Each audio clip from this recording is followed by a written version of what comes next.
When the German POW woman asked, "Can we have bread?" the Americans answered, "With the cargo ship." Meridian drifted silently through the void between stars, its hull scarred from the battle that had ended 3 days ago. Captain Sarah Chen stood in the observation deck, watching the debris field that had once been the hegemony's third fleet slowly tumble past the viewports. Twisted metal caught starlight, creating a cemetery of what the galaxy had thought was invincible. "Captain!" came a voice behind her. Lieutenant Jackson approached with a data pad, his expression troubled. "We've finished cataloging the prisoners from the wreckage. We've got 237 survivors, mostly from their command ship." Sarah turned from the window. The battle had been brutal, but necessary. The hegemony had been expanding across human space for 2 years, enslaving colonies and strip-mining worlds with ruthless efficiency.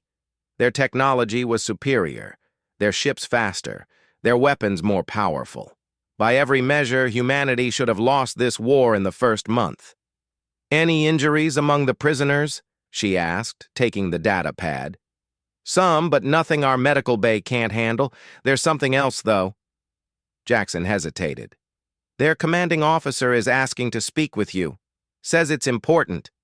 Sarah frowned. Hegemony officers rarely spoke to their captors, preferring to maintain their proud silence until exchange or execution. She had fought them for 18 months and learned to respect their military discipline, even as she despised their cause. "Put them in conference room 3. Full security detail." 20 minutes later, Sarah sat across a metal table from Commandant Elise Weber, formerly of the hegemony dreadnought Iron Will. The woman was tall, pale, with sharp features and steel-gray eyes that seemed to catalog every detail of the room. Her black uniform was torn and stained, but she sat with military bearing intact. "Commandant Weber," Sarah began, "you requested this meeting."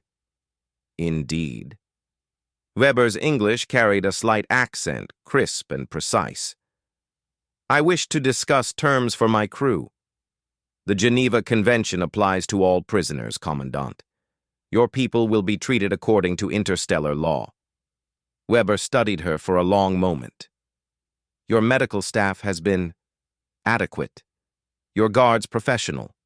But my crew has not eaten a full meal in 4 days." Sarah felt a flash of anger. "Your ship was firing on civilian transports when we engaged you. Those transports carried food supplies for the colonies your fleet had been blockading." "Yes," Weber said simply. "We were following orders." The casual admission hung in the air. Sarah had seen the reports from the colonies the hegemony had conquered. Forced labor, systematic starvation, entire populations worked to death in mining operations. She forced herself to remain calm. "What exactly are you asking for, Commandant?" Weber leaned forward slightly. "My crew has been on quarter rations for weeks. The siege of Tau Ceti lasted longer than expected. When your ships arrived, we were already depleted." She paused, and for the first time her composure cracked slightly. "Can we have bread?" The question was so simple, so human, that Sarah was momentarily speechless. This woman, whose fleet had been systematically starving human colonies, was asking for bread for her crew. "Bread," Sarah repeated. "Yes. My engineers have not eaten solid food in 3 days. My weapons crews are subsisting on protein paste. I am not asking for luxury, just bread. Something to fill their stomachs." Sarah stared at the Commandant. She thought of the colony ships they had found drifting empty, their populations dead from starvation. She thought of the mining camps on Kepler 442, where human slaves had been worked to death, while hegemony officers dined on imported delicacies. "You're asking me to feed the same people who have been starving human civilians for 2 years. "I am asking you to honor the laws of war you claim to follow." The words stung because they were accurate.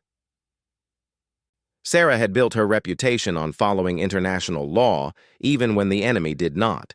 It was one of the things that separated humanity from the hegemony, or so she told herself.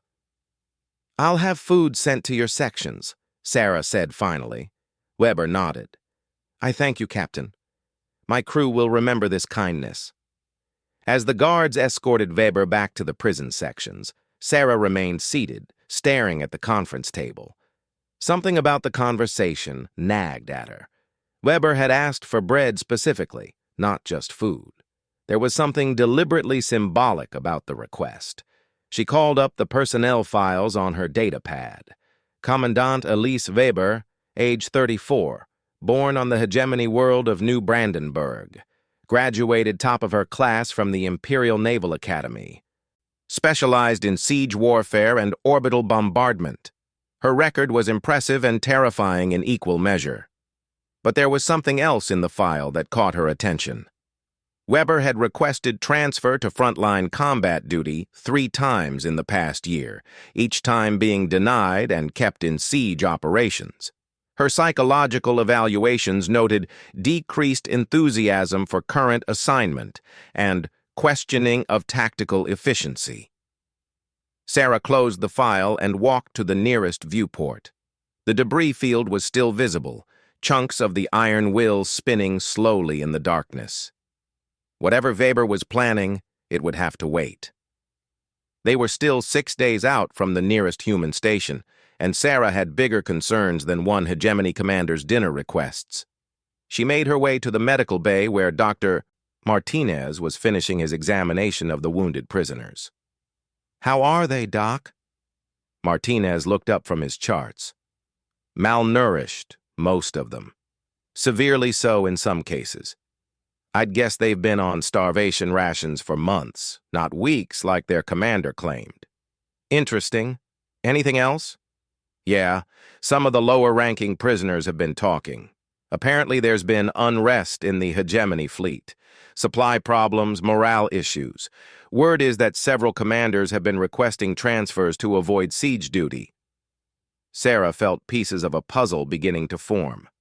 What kind of unrest? Hard to say. The prisoners aren't exactly chatty, but from what I can gather, not everyone in the hegemony is happy with their current strategy.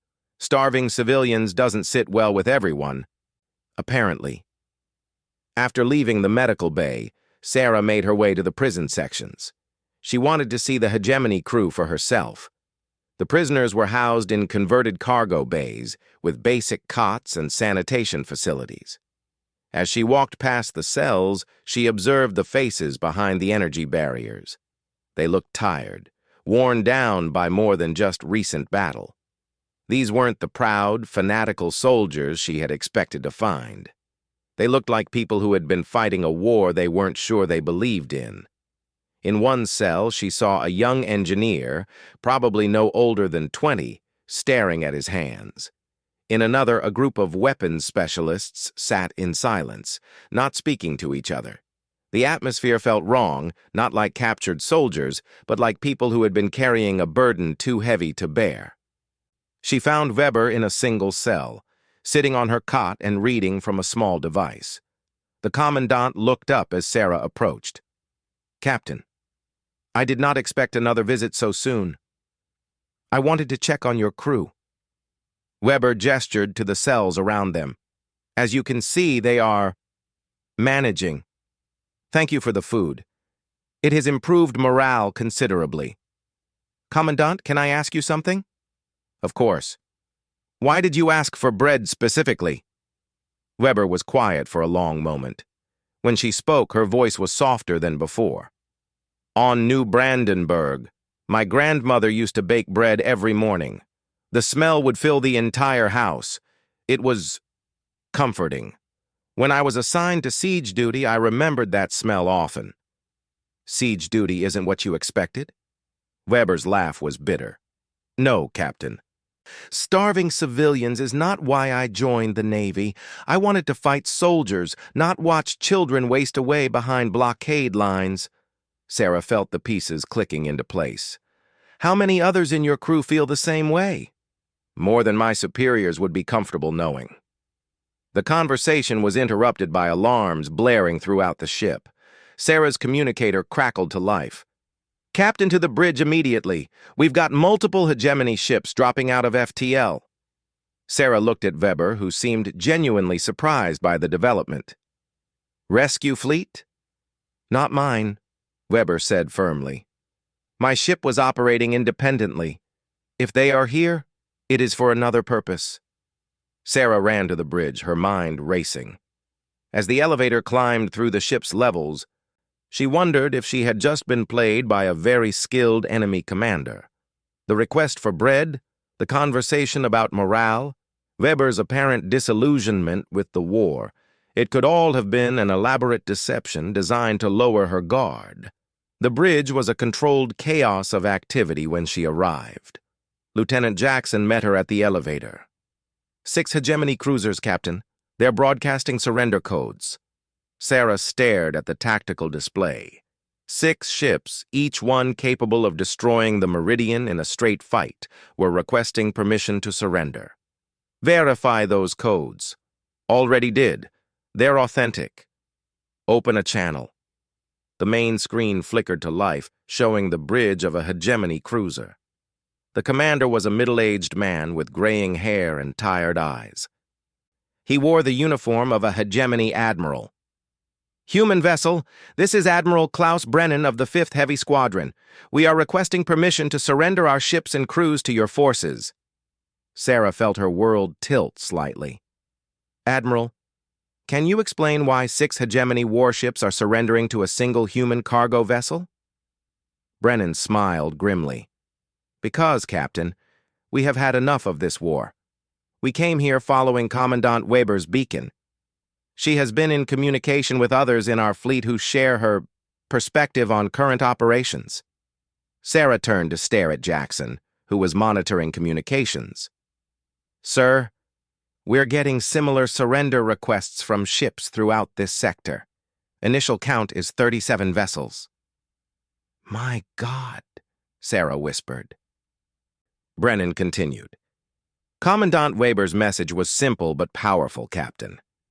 She said that when she asked for bread for her starving crew, you gave it to her without question.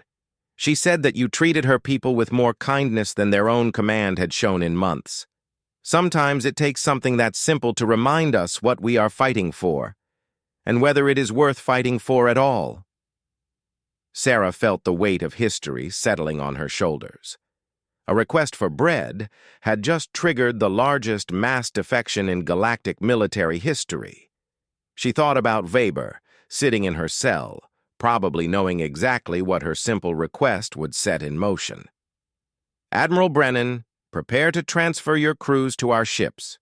We'll need to sort out the logistics, but I can guarantee fair treatment under interstellar law. Thank you, Captain. One more thing. We have intelligence on hegemony fleet movements and supply lines, information that could end this war within months rather than years. As the channel closed, Sarah sat in her captain's chair, trying to process what had just happened. A simple act of human decency, providing bread to hungry prisoners, had potentially changed the course of the entire war. She made her way back to the prison sections, where Weber was waiting with a slight smile on her face. I take it you have received some visitors?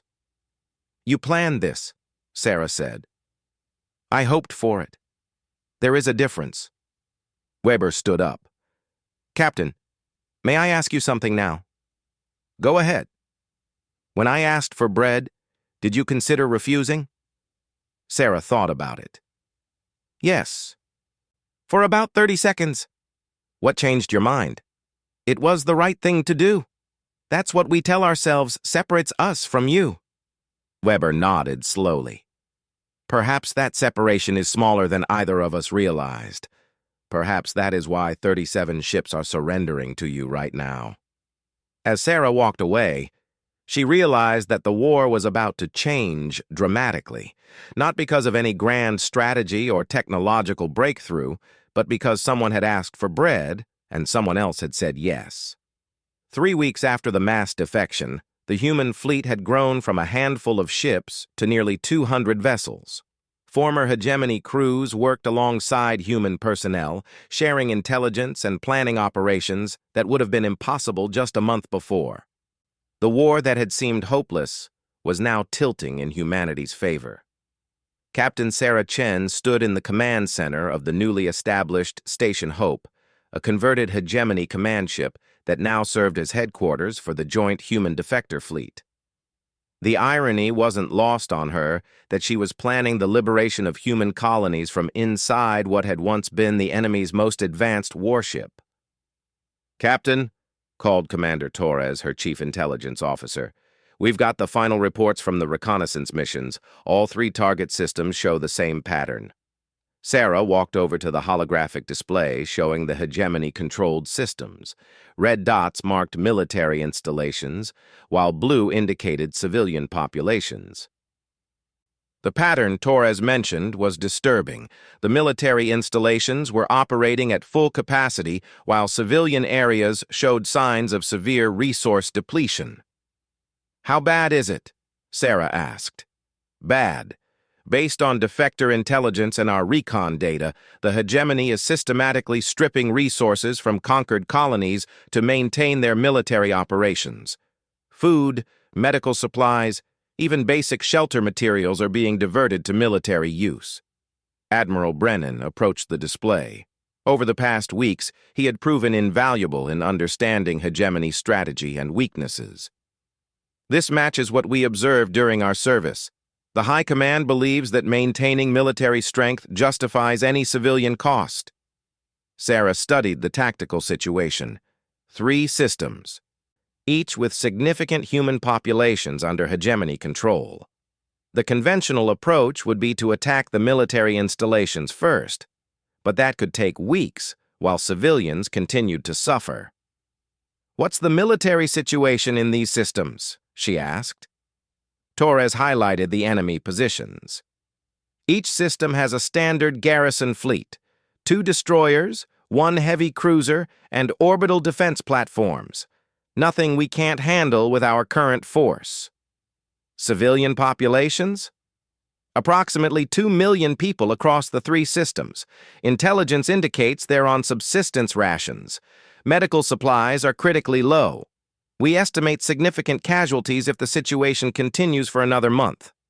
Admiral Brennan pulled up additional data. "There's something else, Captain. These aren't just any colonies. They're agricultural worlds. Before the war, they produced food for a dozen systems. The hegemony is shipping their entire harvest off-world to feed their fleets." Sarah felt a familiar anger rising. The same pattern repeated everywhere the hegemony conquered. Take everything, give nothing back, let the civilians suffer.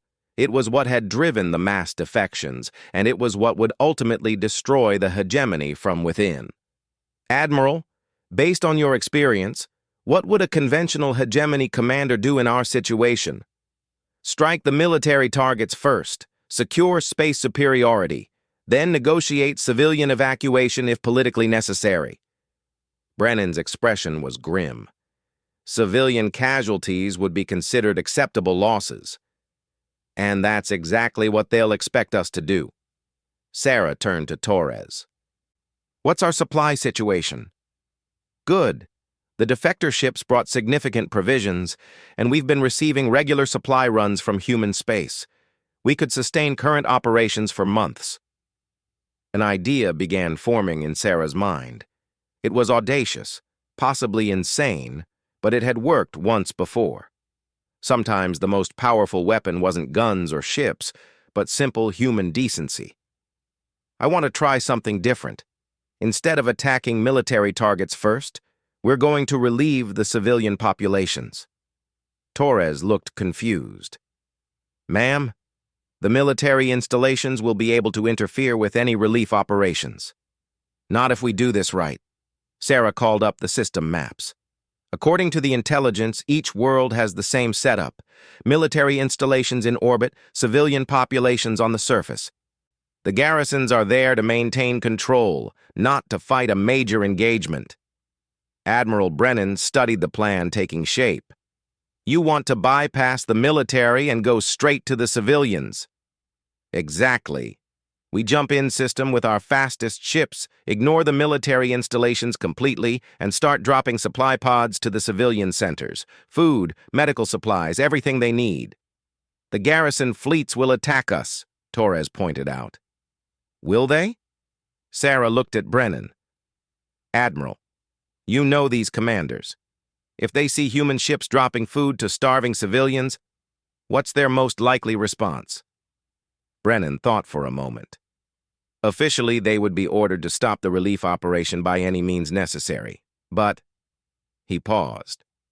These are career officers who joined the Navy to protect their people. Not to shoot at humanitarian missions. Some of them might hesitate. And hesitation is all we need. We're not trying to defeat them militarily. We're trying to force them to make a choice. Shoot at ships delivering food to starving people, or stand down.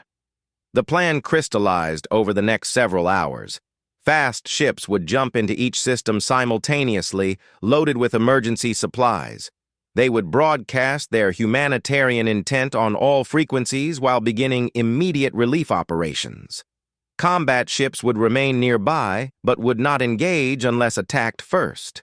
Most importantly, every relief ship would carry former hegemony officers who could communicate directly with the garrison commanders, officers who had served alongside them, who understood their perspective and their doubts. It's a massive risk, Torres said during the final planning session. If even one garrison opens fire, we could lose a lot of ships and people. Yes, Sarah agreed. But if it works, we save 2 million civilians and possibly gain more defectors. And if it doesn't work, we fall back to conventional tactics. Commandant Weber entered the conference room as they finalized details. Over the past weeks, she had become an unofficial liaison between the human command and the defector crews.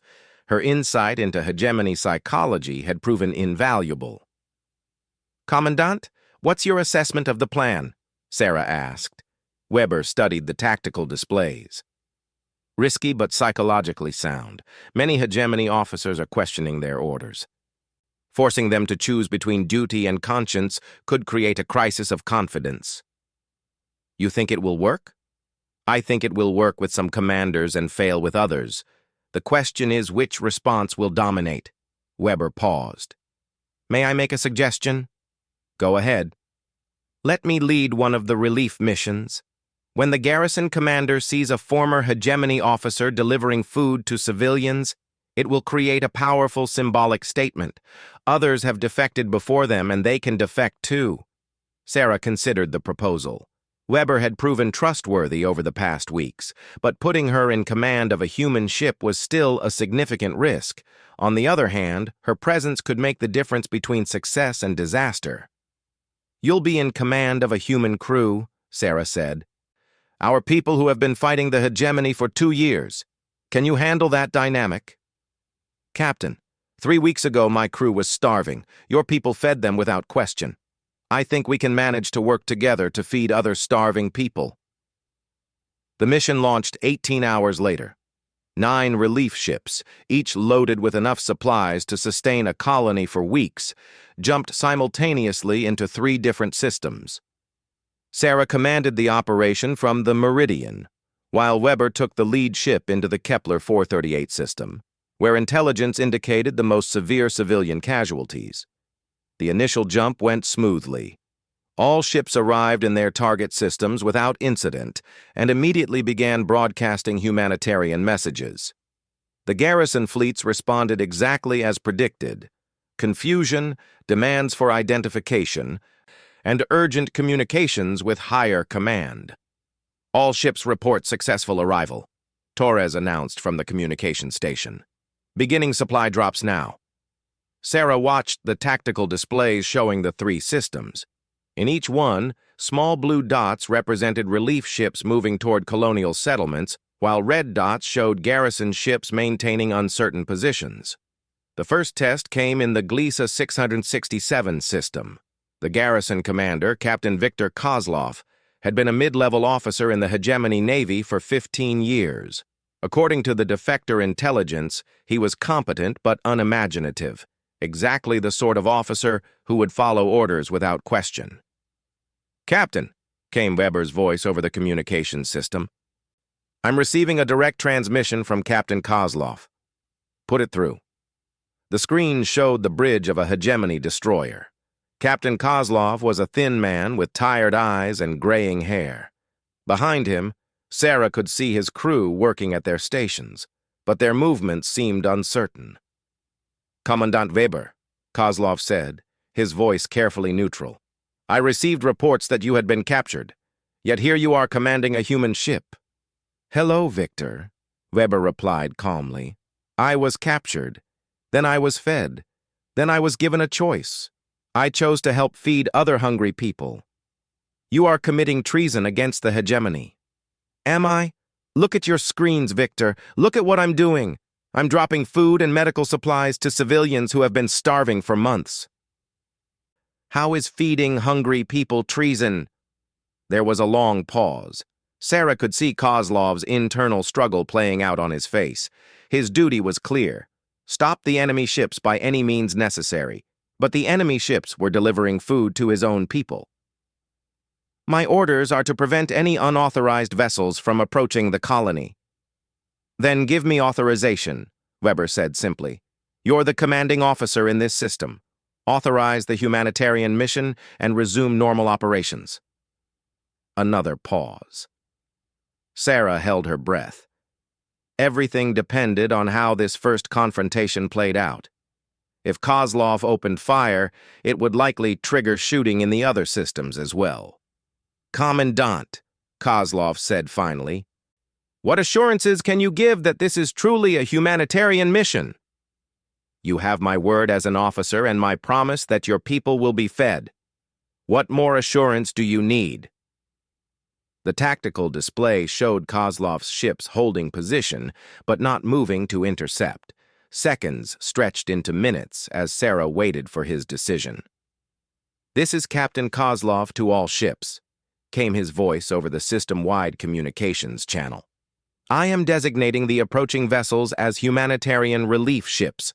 All units will maintain current positions and allow unrestricted access to colonial settlements." Sarah felt a wave of relief wash over her.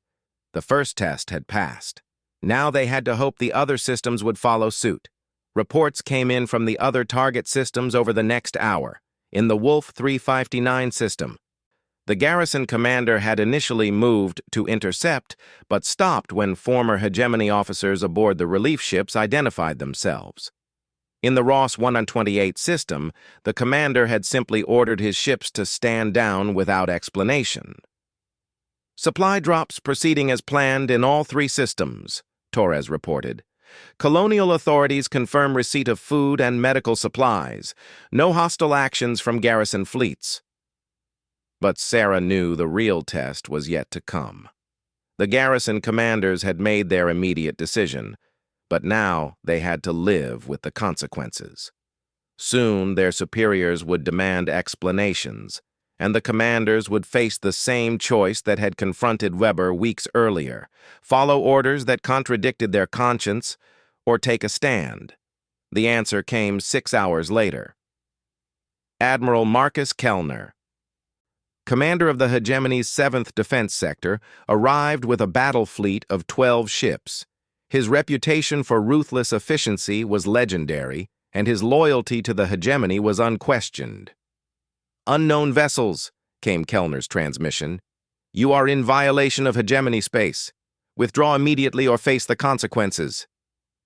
Sarah opened a channel. "Admiral Kellner, this is Captain Sarah Chen of the Human Space Navy.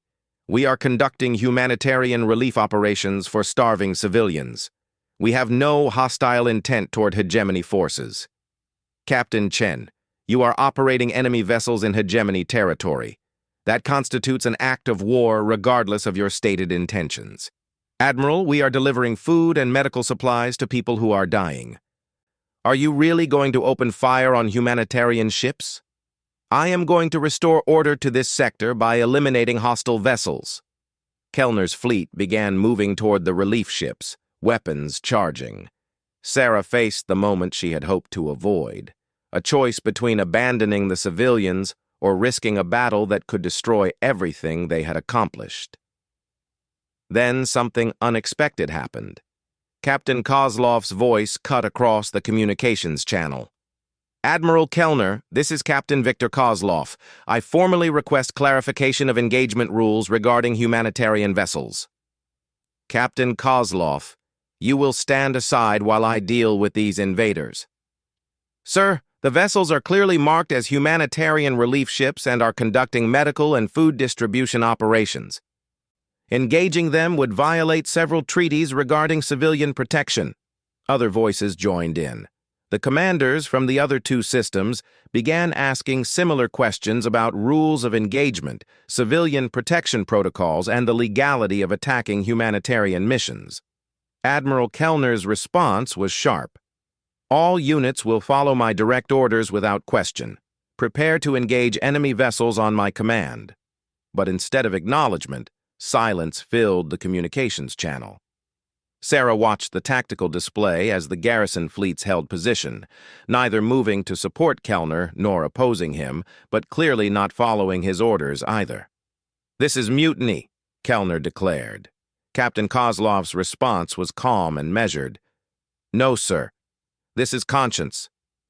Admiral Kellner's battle fleet hung motionless in space. Weapons charged but unfired. Around them, the garrison commanders, who should have been following his orders instead, maintained their positions, protecting the humanitarian ships below. The standoff stretched into its second hour, with neither side willing to fire the first shot. Sarah Chen watched the tactical display from the bridge of the Meridian, knowing that the next few minutes would determine whether the war ended in victory or tragedy. Kellner was trapped between his orders and the reality that his own officers were refusing to obey him. "Captain," Lieutenant Jackson reported, "we're receiving communications from Admiral Brennan's fleet. They're requesting permission to jump in and provide support." "Negative," Sarah replied immediately. "The moment we bring in combat ships, this becomes a military engagement instead of a humanitarian mission. We hold position and see how this plays out." On the main screen, Admiral Kellner's face showed the strain of command collapsing around him. He was a career officer who had built his reputation on absolute discipline and unwavering loyalty to the hegemony. The sight of his subordinates openly defying his orders was clearly devastating. "Captain Kozlov," Kellner said, his voice tight with controlled fury, "I am giving you a direct order. Move your ships into attack formation and prepare to engage the enemy vessels." "Sir," Kozlov responded, "I must respectfully decline that order. The vessels in question are conducting legitimate humanitarian operations under interstellar law. Attacking them would constitute a war crime. The only war crime here is your refusal to obey lawful orders." It was then that Commandant Weber's voice cut across the channel. "Admiral Kellner, this is Elise Weber. May I speak with you privately?" The surprise on Kellner's face was evident. Weber had served under his command 2 years earlier, before being transferred to siege operations. Sarah had reviewed their service records together and knew that Kellner had written commendations for Weber's tactical abilities. "Commandant Weber," Kellner said slowly, "I was told you were killed in action." "No, sir. I was captured, treated well, and given time to think about what we have been doing to innocent people." "Admiral, look at your tactical display. Look at what these ships are actually doing." Sarah watched as Kellner's attention shifted to the data streams from the colonial settlements. The information was stark. Hundreds of tons of food and medical supplies being distributed to civilian populations that had been surviving on quarter rations for months. "They are enemy vessels operating in our territory," Kellner said, but his voice lacked its earlier conviction. "They are ships full of food, Admiral. Food being given to our people who have been starving while we strip their worlds bare to feed our war machine." Weber's voice carried the weight of painful experience. "When did we become the kind of people who shoot at food deliveries?" The question hung in space between the opposing fleets. Sarah realized that Weber had identified the core issue that was tearing the hegemony apart from within. They had become so focused on military victory that they had lost sight of what they were supposed to be protecting. "The civilians are not our primary responsibility," Kellner said. "Military necessity takes precedence." "Does it?" This time the voice was Captain Kozlov. "Admiral, I have served in the Navy for 15 years. I joined to protect people, not to watch them die while I follow orders that make no sense." Other commanders began speaking up across the communication channels. Captain Maria Santos, from the Ross 128 Garrison. "Sir, my crew has been asking questions about our mission here. They want to know why we are guarding food warehouses while children starve." Commander Hans Mueller from Wolf 359. "Admiral, I have reports from my security teams on the surface. The civilian populations are grateful for the relief supplies. They see us as protectors again, not occupiers." Sarah listened to the voices of hegemony officers questioning their orders and their mission. This was what she had hoped for, but never dared to expect. A complete breakdown of military discipline based not on cowardice or rebellion, but on conscience. Admiral Kellner's response revealed the depth of his desperation. "All units, this is Admiral Kellner. Any ship that does not comply with my direct orders within the next 5 minutes will be considered mutinous and will be fired upon." The threat created a moment of terrible silence. Sarah realized that Kellner was prepared to fire on his own ships rather than allow the humanitarian mission to continue. The man was so committed to hegemony doctrine that he would rather destroy his own fleet than admit that feeding starving civilians was the right thing to do. It was Captain Kozlov who broke the silence. "Admiral, if you open fire on ships conducting humanitarian operations, you will be committing a war crime. If you open fire on hegemony vessels following interstellar law, you will be committing treason. I cannot and will not follow orders that would make me complicit in either. Then you are relieved of command. Sir, with respect, you do not have the authority to relieve me for refusing to commit war crimes." Sarah watched as the impossible happened. The hegemony chain of command simply dissolved. Officers who had followed orders without question for years were suddenly thinking for themselves, making moral decisions that contradicted their military training. The tactical display showed Admiral Kellner's flagship beginning to move toward Captain Kozlov's destroyer. Sarah realized with horror that Kellner intended to carry out his threat to fire on his own ships. "All relief vessels," Sarah broadcast on the emergency channel, "prepare for immediate withdrawal. Combat situation developing." But before any of the ships could respond, something unprecedented occurred. Commander Elena Vasquez, the weapons officer aboard Kellner's flagship, spoke on the open channel. "Admiral, I cannot in good conscience fire on ships delivering food to starving people.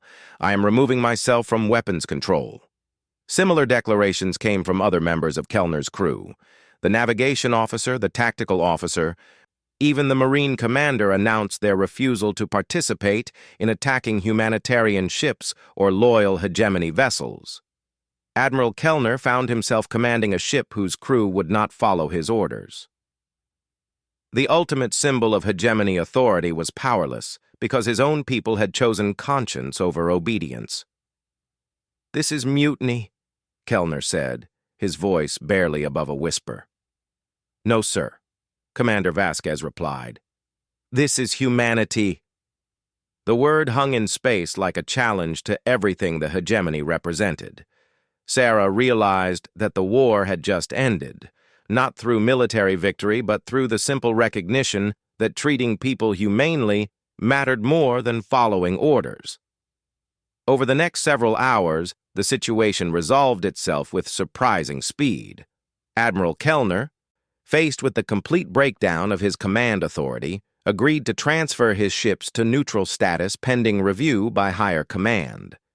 The garrison fleets formally declared their systems to be humanitarian zones, open to relief operations by all parties. Most surprisingly, they requested permission to join the relief efforts. Hegemony crews began working alongside human personnel, distributing supplies and providing medical care to the civilians they had been guarding. Sarah received regular reports as the operation expanded. "Captain," Lieutenant Jackson reported, "we're getting similar reports from across hegemony space. Word is spreading about what happened here. Ships are laying down arms or switching sides.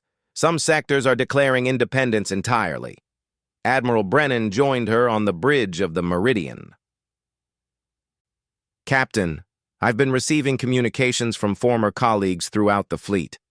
The High Command is in complete disarray. Half the fleet is in open rebellion, and the other half is too afraid to act." "What's the political situation?" "Collapsing. The civilian government is distancing itself from the military leadership. Several colonies have declared independence and are requesting protection from the joint human defector fleet." Sarah walked to the viewport where the relief operation continued below. Hegemony and human ships worked side by side, their former enmity replaced by a common purpose.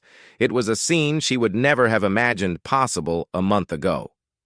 Commandant Weber approached, carrying a data pad with the latest reports. "Captain, I have something you should see." "It's a message from the hegemony capital." The message was brief but historic. "To all hegemony forces, effective immediately, all military operations against human space are suspended.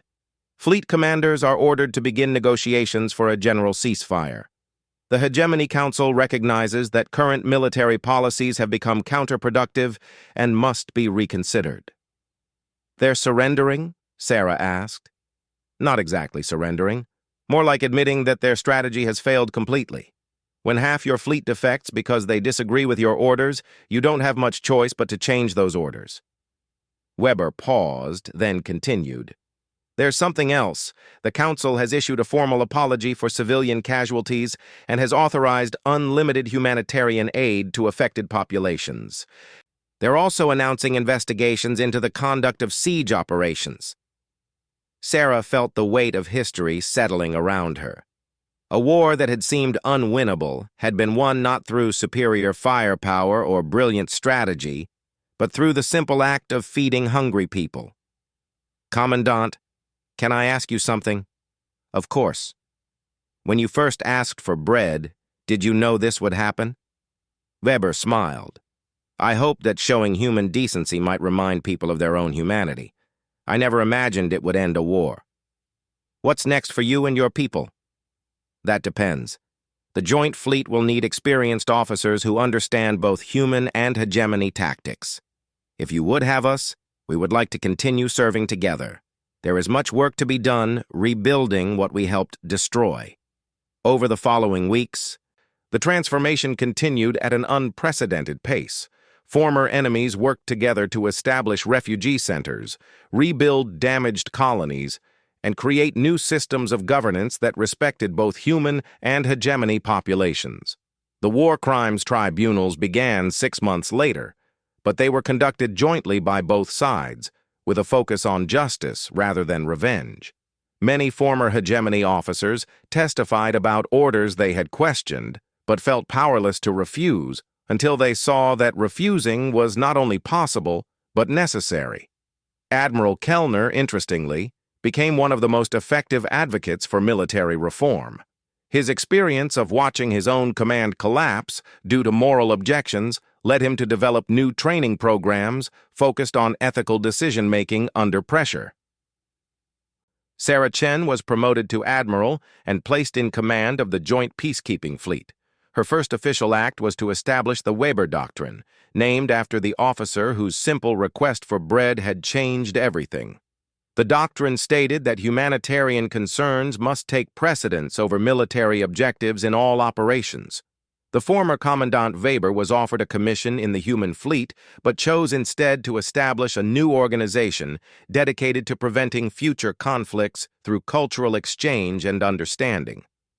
Her first project was a series of joint bases, where former enemies served together, learning each other's perspectives and building relationships that made war impossible.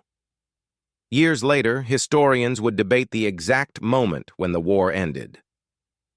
Some pointed to the mass defections that followed Weber's capture. Others identified the standoff over the relief operations as the crucial turning point. But Sarah knew the truth. The war had ended the moment someone asked for bread, and someone else said yes. Everything that followed was simply the universe adjusting to recognize what had already become inevitable, that human decency was more powerful than any weapon ever created. In her final report on the conflict, Sarah wrote, "We learned that the most effective way to defeat an enemy is not to destroy them, but to remind them of their own humanity.